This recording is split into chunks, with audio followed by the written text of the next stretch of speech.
Bienvenue dans Info Hebdo, l'info du Nord sélectionnée, recherchée, sourcée par nos journalistes de Média Ténois. Chaque semaine, ils vous expliquent les sujets qui ont fait l'actualité.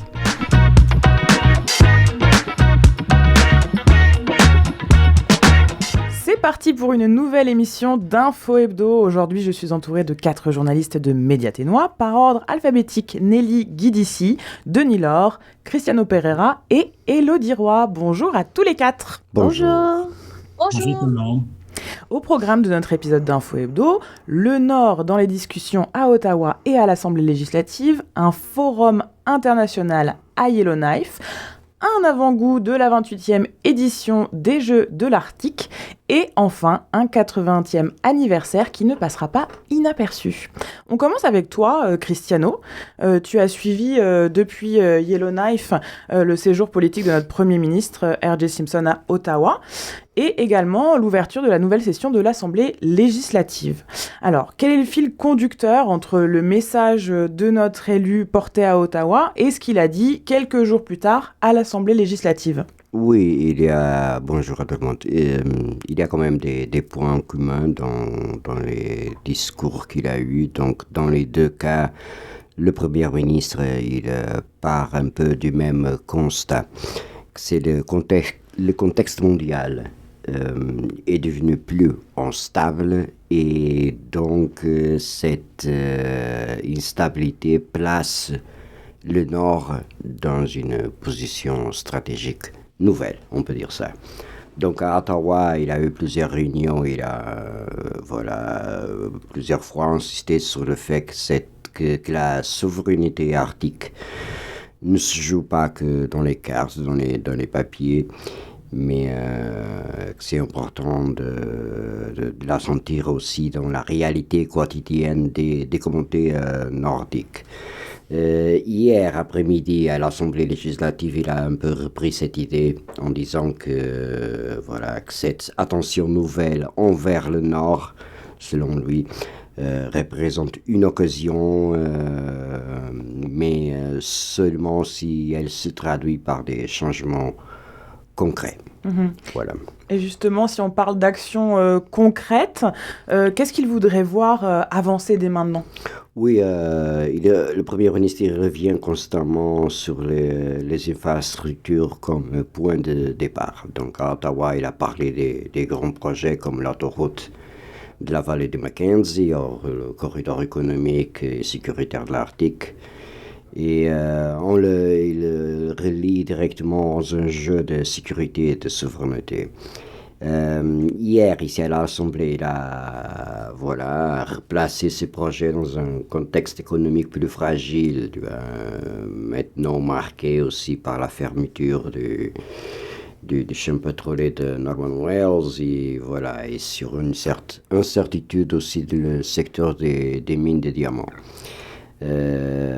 Donc, son message était que ces infrastructures ne servent pas seulement à développer l'économie, mais aussi à réduire le coût de la vie et à renforcer la présence canadienne sur le long terme.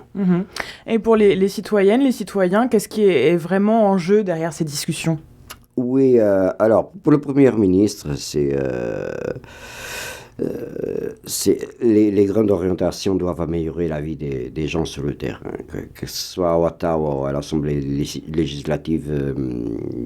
Il a toujours aussi ramené la discussion sur des enjeux très concrets, que c'est les accès aux soins de santé, avec les difficultés liées au transport médical. Et la fragilité économique de certaines communautés, de certaines régions. Il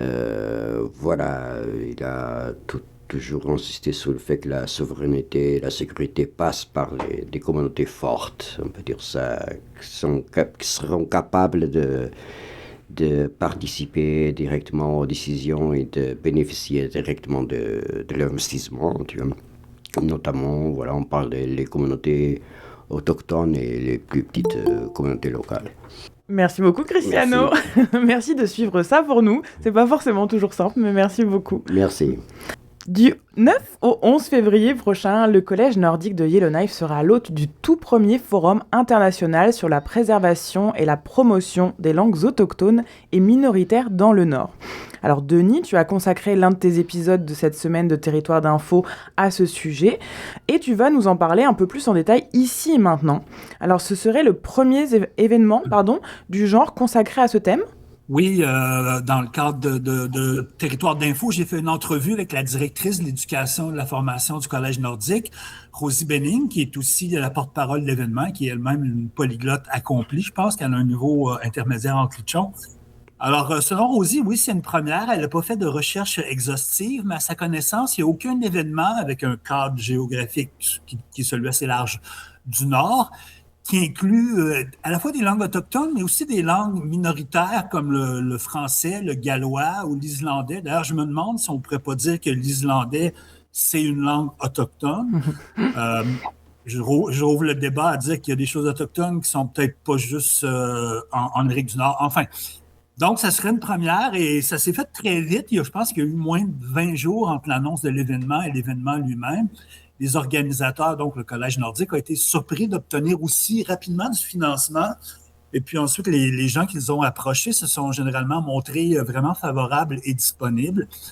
Il y a des cours de clitchon qui se donnent donc au Collège nordique depuis plusieurs années. Et le Collège a fait une association plus ou moins informelle avec le gouvernement clitchon qui organise un symposium sur le clitchon du 11 au 13 février. Donc, il va y avoir plusieurs personnes qui vont être à Yellowknife, qui vont être pour le forum, qui vont pouvoir assister aussi au symposium clitchon. Je ne sais pas si c'est une première dans leur cas, mais ça va lui donner certainement un rayonnement international qu'il n'y a jamais eu.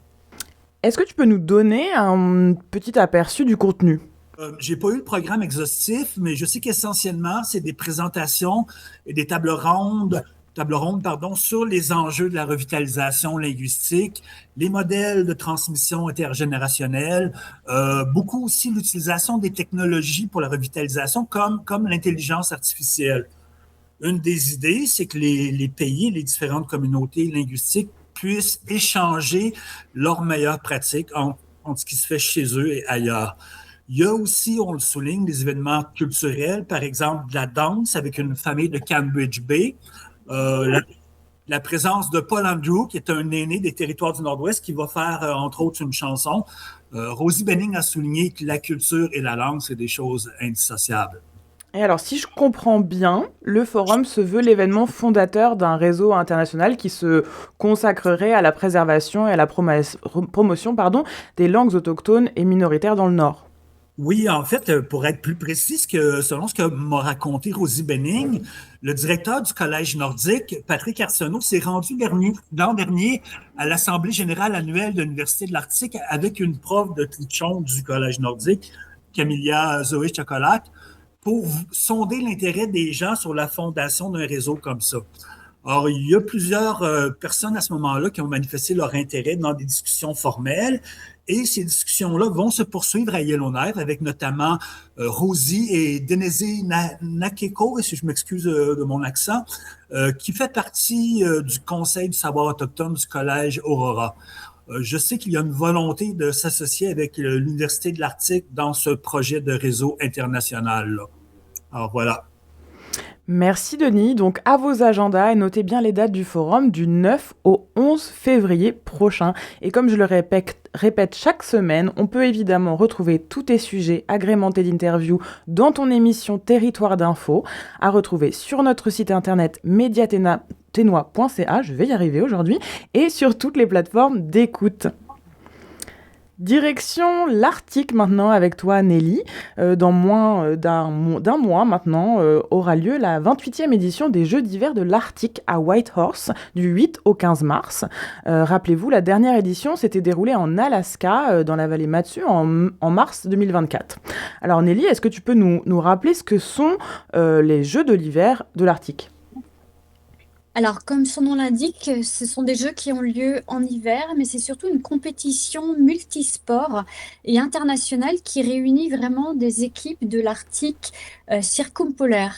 Alors, ce qui est intéressant, c'est que ces jeux ont été créés il y a pas mal d'années maintenant en 1969 et c'est sous l'impulsion, la volonté du gouverneur de l'Alaska de l'époque et des commissaires des territoires du Nord-Ouest et du Yukon que les tout premiers jeux, la toute première édition des Jeux de l'Arctique ont eu lieu à Yellowknife en 1970. Et pour cette première édition, il y avait 500 athlètes qui s'étaient réunis dans la capitale tennoise.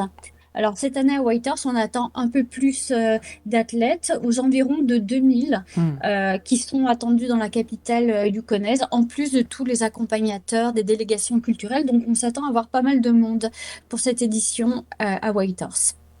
Et alors, est-ce que les territoires, c'est-à-dire les TNO, le Nunavut, le Yukon, vont y participer ? Oui, ils vont y participer. Chaque territoire amène une délégation. Alors, l'équipe du Nunavut, c'est la plus petite délégation des 3 territoires. Ils auront au total 325 personnes qui incluent les coachs, les accompagnants, les athlètes, bien sûr, la délégation culturelle et l'équipe des territoires du Nord-Ouest est un peu plus grande. Elle présente 356 personnes qui incluent les coachs.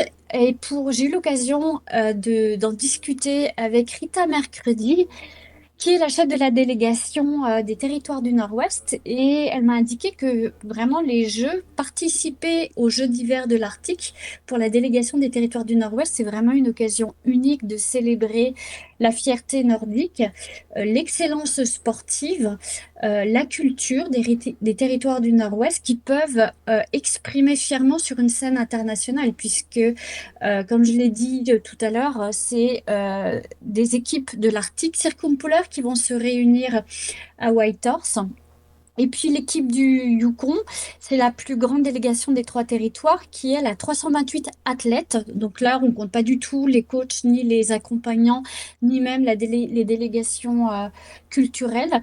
Les territoires du Nord-Ouest et le Yukon vont se présenter à toutes les épreuves, en fait, dans les 20 sports. Et ça, j'en parlerai tout de suite après. Par contre, le Nunavut sera présent pour seulement 13 sports. Alors, c'est déjà beaucoup, mais ne pourra pas participer à toutes les compétitions et tous les sports qui sont présents aux Jeux de l'Arctique. Et alors, si on parle discipline, justement, dans quel sport les athlètes vont-ils être en compétition ? Si tu peux nous donner des exemples. Oui. Il y a plusieurs catégories. Alors, il y a les catégories de sport d'équipe en intérieur, c'est-à-dire le basketball, le volleyball, le badminton.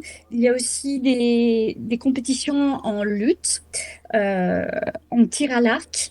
On est quand même dans une compétition d'hiver, donc les sports d'hiver sont bien représentés avec le hockey sur glace, le patinage de vitesse, le patinage artistique. Mais il y a aussi des compétitions d'hiver à l'extérieur, comme le ski de fond, le biathlon, la course en raquette. Mais vraiment, ce qui fait l'authenticité et le côté unique de ces Jeux de l'Arctique, c'est qu'il y a plusieurs compétitions qu'on ne retrouve qu'aux Jeux de l'Arctique, comme les sports arctiques et les Jeux d'aînés. Donc, dans les sports arctiques, il y a plusieurs épreuves qui sont en intérieur, en fait, qui regroupent des épreuves où il faut être fort, il faut avoir de l'endurance. Il y a des sauts, des coups de pied où il s'agit de toucher avec la pointe de son pied une boule en peau de phoque qui est tenue en hauteur.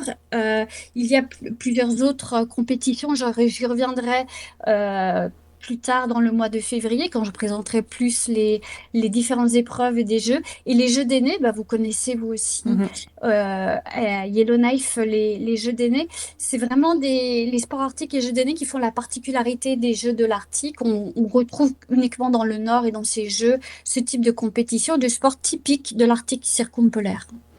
On en reparlera effectivement d'ici là, mais top départ des Jeux, je le rappelle, le 8 mars prochain. Merci Nelly.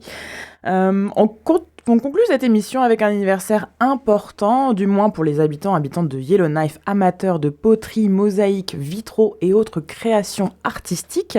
En 2026, donc, l'association YK Guild and Craft fête ses 80 ans. Alors, toi, Elodie, tu as pu donc discuter avec des membres de l'association. Qu'est-ce qui explique la longévité exceptionnelle de cette organisation ? Oui, alors de ce que j'ai compris des interviews que j'ai fait, est que la longévité de la Yellowknife Guild of Arts and Crafts, en anglais, s'explique avant tout par son rôle central dans notre communauté. Quand même, c'est très difficile de prendre des cours de poterie et autres parce que c'est tellement populaire, c'est tellement central. Et depuis sa création en 1946, la Guilde offre un lieu où les gens peuvent se rassembler, apprendre et créer ce qui est particulièrement important dans un contexte nordique comme le nôtre, qui est surtout marqué par l'isolement et les longs hivers vraiment ennuyants. Et l'art rejoint tout le monde. Et le fait que plusieurs pratiques soient à la fois créatives et pratiques, comme faire des paniers, rend la guilde plus accessible. Mais il ne faut pas oublier l'engagement constant des bénévoles passionnés, bien sûr, parce que rien de tout ça serait possible ce serait pas possible sans eux. Et ils transmettent leur savoir et assurent la continuité de l'organisation. Et je peux témoigner que c'est extrêmement populaire parce que c'est très compliqué d'avoir un cours. Il faut se connecter absolument. Et s'inscrire tout de suite dès que ça commence. Si c'est pas dans l'heure, tu n'as pas le cours. Non, voilà. Et au fil des décennies, donc la guilde a beaucoup évolué, on peut imaginer. Alors comment cette évolution se reflète dans la programmation d'aujourd'hui ? Eh bien, la guilde a eu, en effet, il a beaucoup évolué au fil des années. À l'origine, elle était surtout basée sur des pratiques traditionnelles comme la couture et l'artisanat utilitaire. Aujourd'hui, elle propose plus de 18 disciplines différentes sous un même toit, allant de la poterie aux arts textiles, en passant par la vannerie ou encore la vitrail, que moi j'aime bien personnellement. Cette évolution permet de répondre aux intérêts surtout variés de la communauté, parce que tout le monde a des intérêts variés, bien sûr, et de la communauté, tout en restant fidèle à la mission de base, offrir des espaces d'apprentissage, de créativité et de partage. Et alors, pour ces 80 ans, pour célébrer ces 80 ans, il va y avoir beaucoup d'activités prévues tout au long de l'année. Alors, à quoi va-t-on pouvoir assister, participer ? Eh bien, pour souligner son 80e anniversaire, qui n'est pas rien, la Yellowknife Guild of Arts and Crafts organise une série d'activités tout au long de l'année 2006, comme tu viens de dire. Les célébrations débuteront en mars avec des expositions d'art textile et des démonstrations artistiques présentées au Snow King Winter Festival, qui sera la toute première fois qu'ils vont faire ça. C'est quand même une grosse étape pour eux. Le Winter Festival sera du 1er au 28 mars, alors on pourra voir leur création là-bas. Et durant l'été, de juin à septembre, la guilde sera présentée au Fireweed Studio, notamment lors du marché fermier de Yellowknife, afin de faire découvrir les œuvres et ses membres. 2 portes ouvertes auront également lieu les 19 septembre et 17 octobre, permettant au public de visiter les studios et d'assister à des démonstrations gratuitement. Alors, on sait que les cours sont un peu chers des fois. Ça peut aller jusqu'aux 200-300 $. Mais cette fois-ci, on pourra en apprendre plus gratuitement sans avoir à payer une somme exorbitante pour savoir comme, OK, ça m'intéresse. Et enfin, une grande exposition rétrospective sera présentée au Yellowknife Visitor Center de décembre 2026 à février 2027, mettant en valeur l'histoire et les créations de la guilde au fil des 80 dernières années. Alors quand même, toute une année de programmation. Oui, merci beaucoup, Elodie. Je pense qu'il y a beaucoup de choses à noter dans vos agendas, là. Ah oui, absolument. Après cet épisode d'Info Hebdo. Merci à toutes et à tous de nous avoir écoutés. On se retrouve évidemment la semaine prochaine pour une toute nouvelle émission d'Info Hebdo. Et d'ici là, bonne semaine à tout le monde. Bonne semaine. Bye. Bonne semaine. Vous pouvez retrouver les articles au complet et bien d'autres en accès libre directement sur notre site internet à l'adresse mediatenois.ca. Le fil d'actualité est mis à jour quotidiennement. Pour ne rien louper, n'hésitez surtout pas à vous inscrire également sur notre site à notre infolettre pour recevoir votre journal chaque vendredi dans votre boîte courriel. Et vous pouvez aussi nous suivre sur les réseaux sociaux, sur Facebook, cherchez Fil Info Ténois, et sur X, Blue Sky et YouTube, cherchez Mediatenois.